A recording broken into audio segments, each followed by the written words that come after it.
entrepreneurship has often been viewed in the past as being all around, corporate business and profit. And really the beginning seeds of entrepreneurship are really around imagination, creativity, ideas, innovation.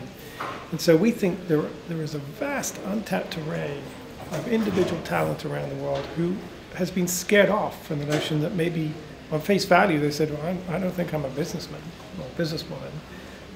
And so what we've done is with Global Entrepreneurship Week, set forth a global campaign that puts together thousands of events throughout 1 week. It was the third week in November, this year November 16th to the 22nd.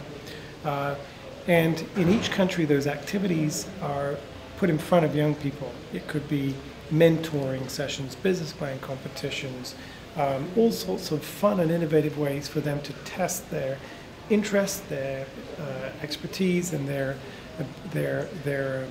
ability to potentially have an idea or make it happen. So we've really encouraged everybody from youth organizations to universities and high schools to governments to obviously entrepreneurial organizations and entrepreneurship support organizations like the MIT Enterprise Forum chapters to look for ways to bring in young people to host events.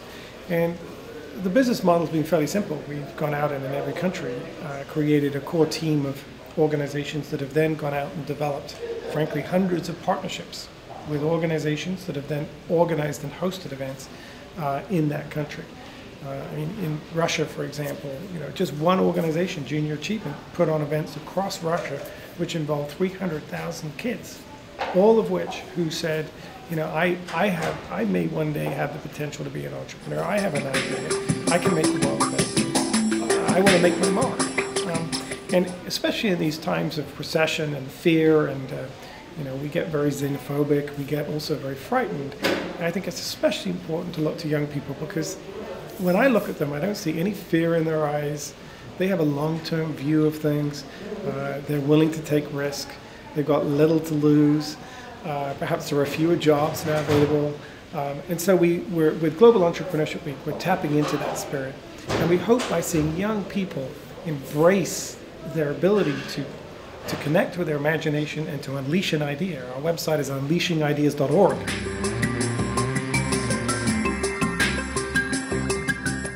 Well, the foundation, like many philanthropies, was founded by an entrepreneur. But unlike so many, it is dedicated to advancing the entrepreneurial spirit and in advancing entrepreneurship.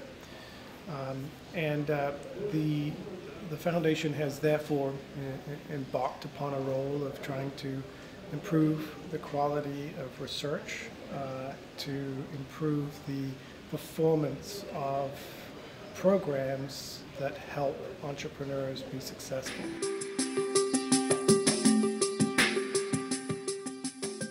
Well, the foundation has encouraged advancement of entrepreneurship at all different levels. So, for example, a number of years ago began with working with Disney on something called Hot Shot Business, which looked at trying to get really young kids to explore their potential at being someone that might one day start a business. Obviously, throughout high school, it's not too young to be inspiring kids to have some basic knowledge and understanding of what it means to have an idea and to take it to scale and potentially start a business. So, but the foundation has been focused on, by and large part, a big emphasis on what we call high growth entrepreneurship. And so, for example, there's an initiative called the Kauffman Campus Initiative, which has looked to take entrepreneurship curriculum and put it in every discipline on campus, because most entrepreneurs don't come from business schools, ironically. They actually come from engineering or nursing or music or other disciplines on campus. So advancing the culture on colleges. And then on the innovation side, looking for better ways to move innovations into the marketplace. We have a technology transfer system which hasn't operated to its optimal ability, and we've been looking to highlight and shed the spotlight on new and emerging models of making that happen more fast and more smoothly. And examples are first of all, looking at cases like MIT, who has the ultimate entrepreneurial ecosphere for everybody to look to learn from, that has kind of porous boundaries between, the academics and the students and the entrepreneurs. They're all sort of floating in an environment, and they've got the Deshpande Center, they've got MIT Enterprise Forum, they've got other elements that's really created a gloriously under-organized concoction of entities that help to ultimately incubate entrepreneurs. And then beyond that, we've looked at initiatives such as accelerator programs and other incubation type models that look to more effectively provide the special skill sets that are needed by high growth entrepreneurs.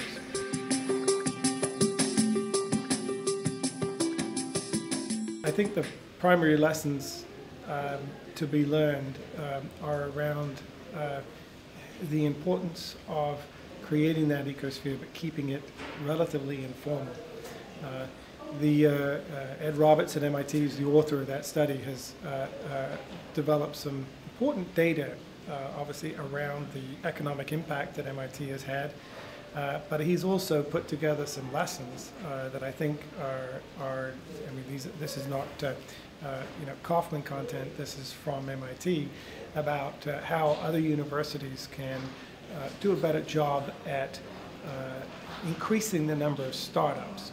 Too often we get focused on looking at things like patent revenue and measuring our ability to be able to create innovations, whereas to some degree the really important measure is, in this environment, did you actually get to create some startups?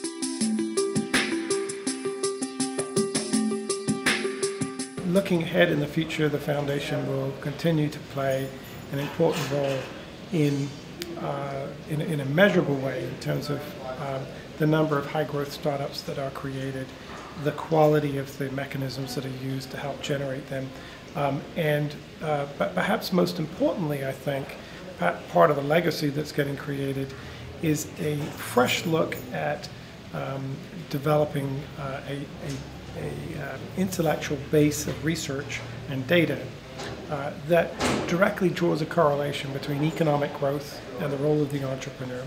And I think over a longitudinal basis, this will be very, very important. The foundation has invested in a lot of top-name researchers and economists who previously didn't really work in this space. And I think long-term, you'll see that this will now infuse into the sort of mainstream thinking of economists and policymakers and opinion leaders, because entrepreneurship has sort of been on the sidelines. We've often taken linear approaches to looking at it, and we've often thought about it as described as a side ring of a circus, but I think it really needs to be central to our policies and our strategies around generating economic growth.